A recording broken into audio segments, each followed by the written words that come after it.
اللهم صل على سيدنا ومولانا محمد وعلى آل سيدنا ومولانا محمد وبارک وسلم وصلی علیہ۔ سامعین کرام، لاسٹ ویڈیو میں ہم نے روحانی کیفیت پر گفتگو کی تھی جو آپ سب لوگوں نے پسند فرمائی۔ آپ سب کا میں شکر گزار ہوں۔ اس ویڈیو میں ہم نے 2 الفاظوں کو استعمال فرمایا تھا، 2 لفظوں کو ان کا مختصر ذکر کیا تھا، مقام سکر اور سہو، جبکہ ہم نے ان کی وضاحت نہیں کی تھی۔ آپ لوگوں کے کمنٹس ہمیں وصول ہوئے کہ مقام سکر اور سہو پر گفتگو کی جائے۔ ہم نے آپ سب کے حکم کی تعمیل کرتے ہوئے آج اس موضوع کو زیر بحث لیا ہے۔ سامعین کرام، یاد رہے کہ تصوف میں صوفیاء نے مشائخ اعظام اور اولیاء کرام کے لیے 2 اصطلاحات، 2 حالتوں اور 2 کیفیتوں کا ذکر کیا ہے، مقام سکر اور مقام سہو۔ مقام سکر سے مراد مقام فنا فی اللہ ہے۔ اس مقام پر بندہ ذات حق تعالیٰ میں فنا ہونے کے باعث محو بے خودی رہتا ہے۔ اسے اپنی ذات کا یا دنیا و جہاں کا کوئی ہوش نہیں رہتا۔ اس کے ظاہر اور باطن میں صرف اللہ ہی اللہ ہوتا ہے۔ وہ ایک بزرگ واقعہ لکھتے ہیں کہ میں اپنے شیخ کے ساتھ تربیت کے دوران جنگل سے گزر رہا تھا کہ ایک مقام پر 2 مجذوب، 2 فقیر لیٹے ہوئے میں نے دیکھے۔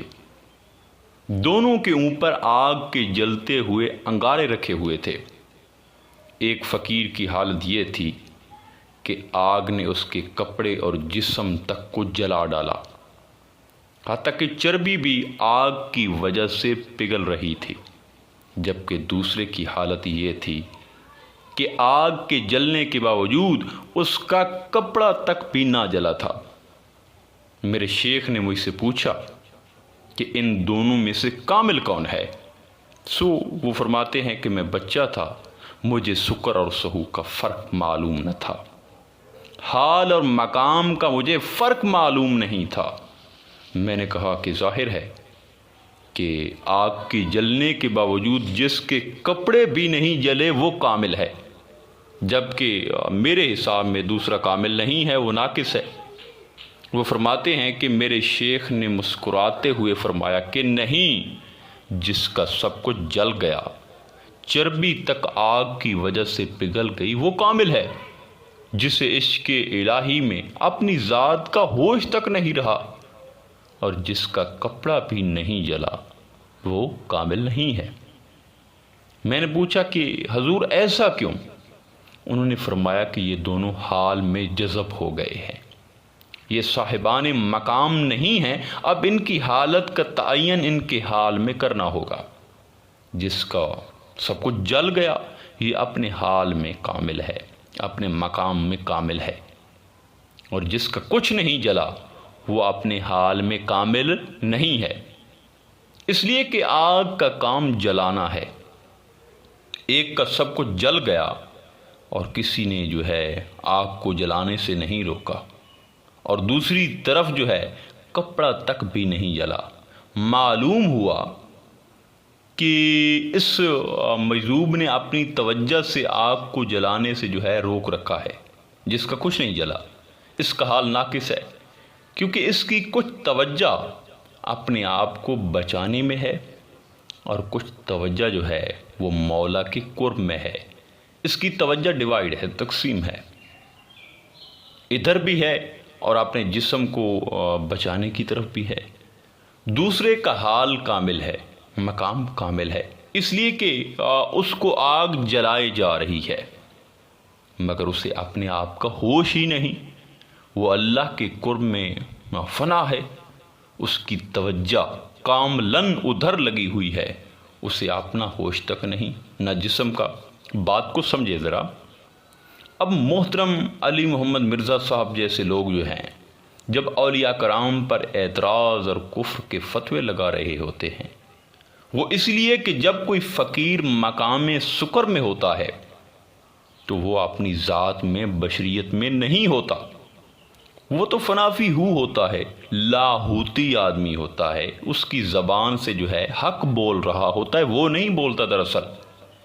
اب اس کی بات زمین پر رہنے والے ناسوتی آدمیوں کی سمجھ میں نہیں آتی۔ اب مثال کے طور پر حضور سلطان صاحب فرماتے ہیں کہ جس کے دل میں غوث اعظم حضور شیخ عبد القادر جیلانی کا عشق نہیں، یا اگر کوئی شخص دل و جان سے غوث اعظم کا مرید نہیں تو اس کی عبادت کسی کام کی نہیں، وہ قیامت تک ذکر فکر کرتا رہے پھر بھی وہ حق تک نہیں پہنچ سکتا۔ اب یہ بات کسی کتاب میں تو ہے نہیں، قرآن و حدیث میں تو ظاہراً ہے نہیں۔ اب جب یہ بات انجینئر ٹیم سنتی ہے، وہ خود سنتے ہیں، تو فضوے بازی پر اتر آتے ہیں۔ اب سلطان صاحب جو بات یہ فرما رہے ہیں، یہ بات وہ اپنی زبان سے نہیں بلکہ کسی اور کی زبان سے بول رہے ہیں، اس علم سے بول رہے ہیں، وہ علم جو کسی کتاب میں لکھا ہوا نہیں ہے۔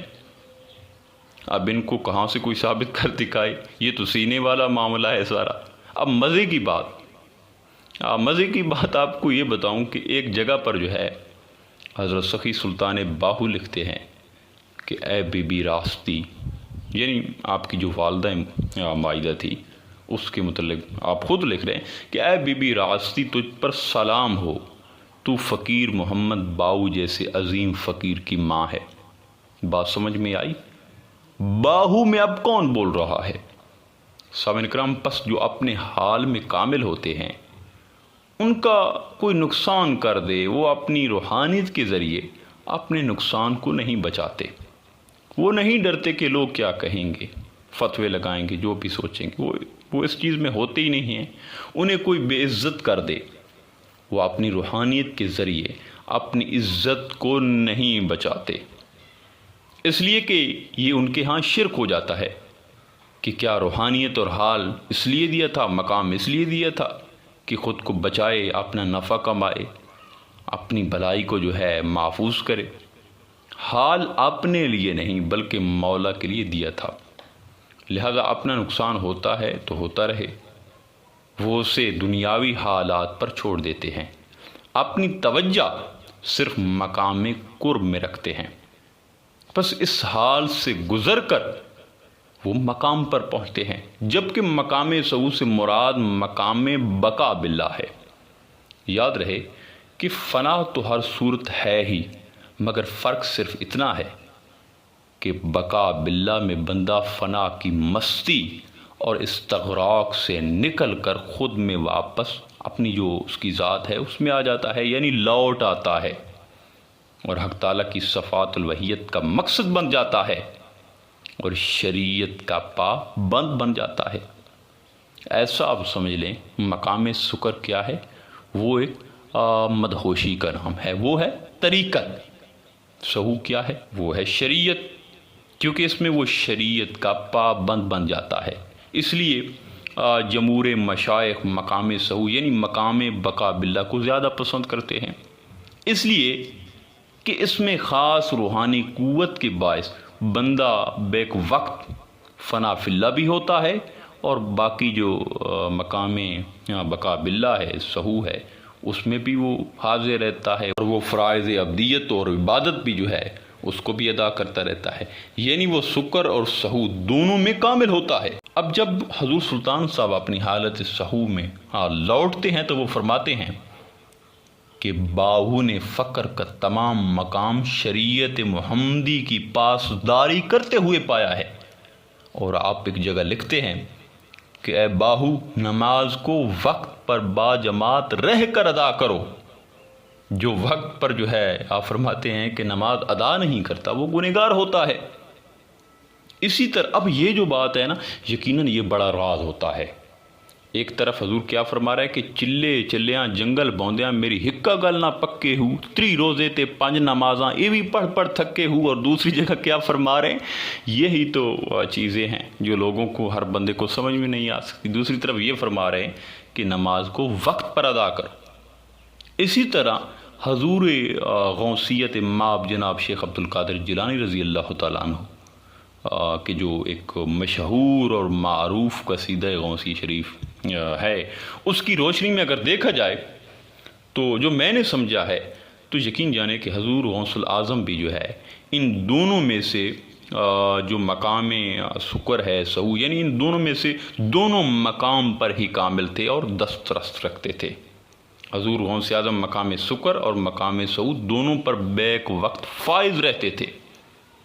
آپ کا کوئی عمل فضل خدا اور اس کے حبیب کی رضا اور منشا کے خلاف سرزد نہ ہوا۔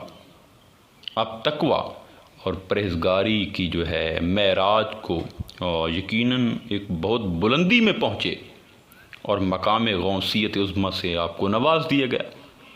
یقیناً امام اولیاء و صالحین جناب غوث اعظم اور حضور سلطان صاحب روز قیامت جید صحابہ کرام کی معیت میں، انبیاء کرام اور رسولوں کی صف میں، آقا دو جہان کی امامت میں مقام شفاعت سے بہرہ ہوں گے اور اپنے مریدوں کو بھی کروائیں گے انشاءاللہ تعالی۔ تو مجھے امید ہے کہ اس مختصر گفتگو میں آپ نے ان دونوں جو ایک حالتیں ہیں، مقام ہیں، اس کو بخوبی سمجھ لیا ہوگا۔ انشاءاللہ تعالی ملتے ہیں ایک نئے موضوع میں، تب تک علی نگہبان۔